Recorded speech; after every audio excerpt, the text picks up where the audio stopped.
तो बच्चों, मैं हूँ डॉक्टर सबा यूनुस, आपके समाज शास्त्र की प्रवक्ता। बीए फर्स्ट ईयर के सोशियोलॉजी के सिलेबस का सेकंड पेपर मैं पढ़ाऊँगी और आज हम फर्स्ट चैप्टर डिस्कस करेंगे। पहला चैप्टर है भारतीय समाज की संरचना।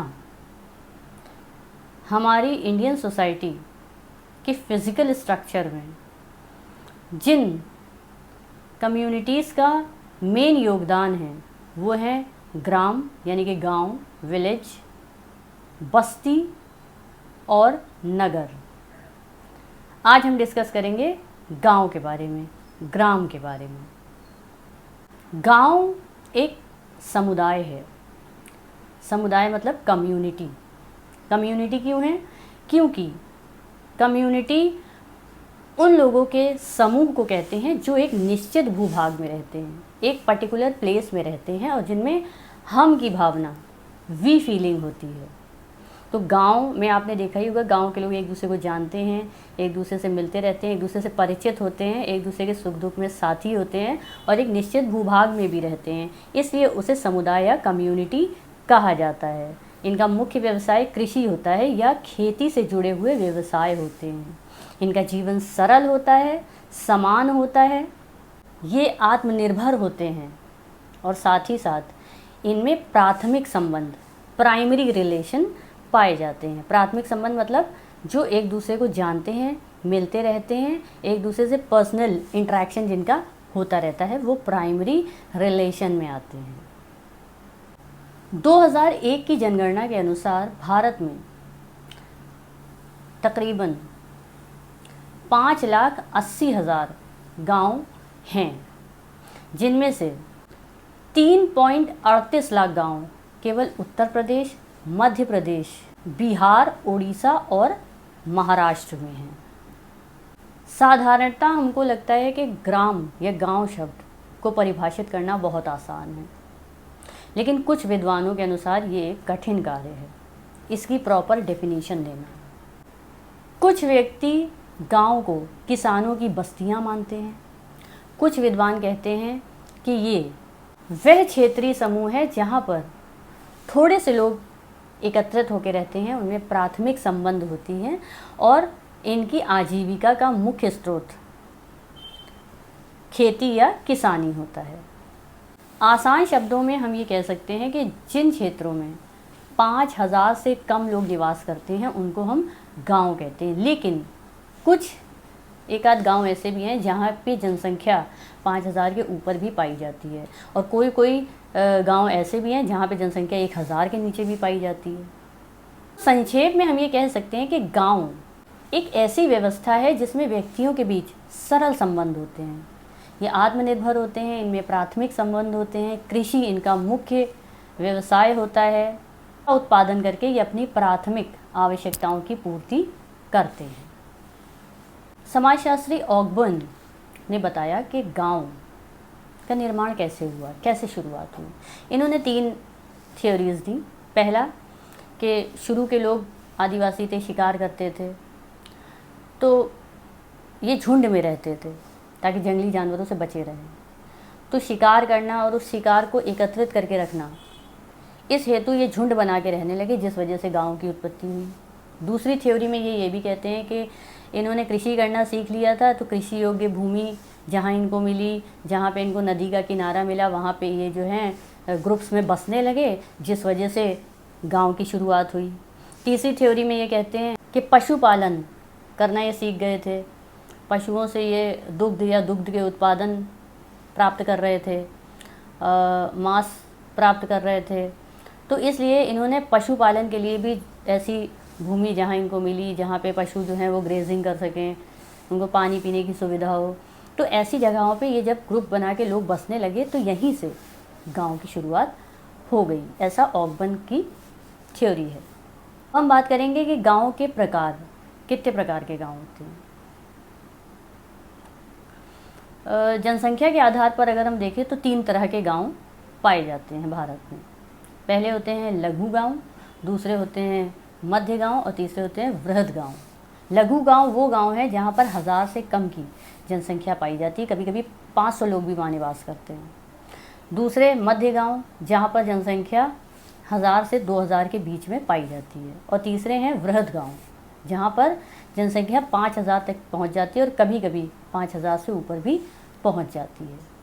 तो अब हम बात करते हैं गांव की विशेषताओं की। पहली विशेषता है छोटा आकार। ये एक निश्चित भूभाग में होता है और इसमें कम जनसंख्या के लोग रहते हैं। भारत में 70% गाँव ऐसे हैं जहाँ की आबादी 1000 लोगों से कम है। तो ये एक निश्चित क्षेत्र में रहते हैं और ये पॉपुलेशन में कम होते हैं, इसलिए इनका आकार छोटा है। ये इसकी प्रथम विशेषता है। दूसरा है कृषि मुख्य व्यवसाय। गांव को अगर आपको पहचानना है तो आप इस आधार पर पहचान सकते हैं कि वहाँ के लोगों का मुख्य व्यवसाय कृषि होगा या कृषि से जुड़े हुए व्यवसाय होंगे। तीसरा है परिवार का महत्व। शहरों की तरह गांव में परिवार को सेकेंडरी नहीं करा जाता, बल्कि परिवार को प्राइमरी रखा जाता है। परिवार के लोगों का बहुत महत्व होता है। उनके आधार पर ही, रीति रिवाज परंपराओं के आधार पर ही कार्य करे जाते हैं। परिवार का जो बड़ा होता है उसी की परिवार में चलती है और बाकी के सदस्य उसी के अकॉर्डिंग बिहेव करते हैं। तो परिवार को मुख्य इकाई गांव में माना जाता है। तीसरा है धर्म का महत्व। आजकल हम शहरों में देखते हैं कि बहुत सेक्युलरिज्म है और धर्म को युवा बहुत ज़्यादा नहीं मानते हैं, लेकिन गांव में आज भी धर्म का बड़ा दबदबा है। धर्म के आधार पर बहुत सारे रिवाज आज भी चल रहे हैं। धर्म के आधार पर बहुत सारी चीज़ें आज भी प्रोहिबिटेड हैं। तो धर्म को गांव में बहुत ज़्यादा इम्पोर्टेंस दी जाती है। नेक्स्ट है जीवन में स्थिरता।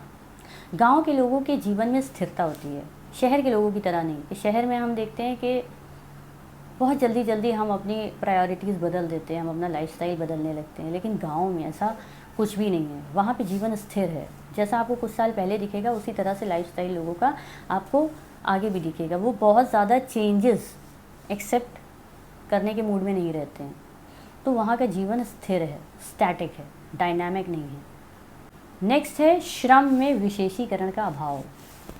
विशेषीकरण आप समझते हैं, जैसे कि मान लीजिए आप टेलर के यहाँ गई तो डिज़ाइनर कपड़े सिलने का टेलर अलग है, ब्लाउजेस सिलने का टेलर अलग है, मेंस वेयर का टेलर अलग है। लेकिन गांव में आप देखते हैं एक ही टेलर होता है और वो हर तरह के कपड़े सिल देता है। उसी तरह से गांव में देखिए एक ही वैद्य होता है और वो हर तरह का इलाज कर देता है। लेकिन शहर में आपको हर बीमारी के लिए एक अलग स्पेशलिस्ट मिलता है।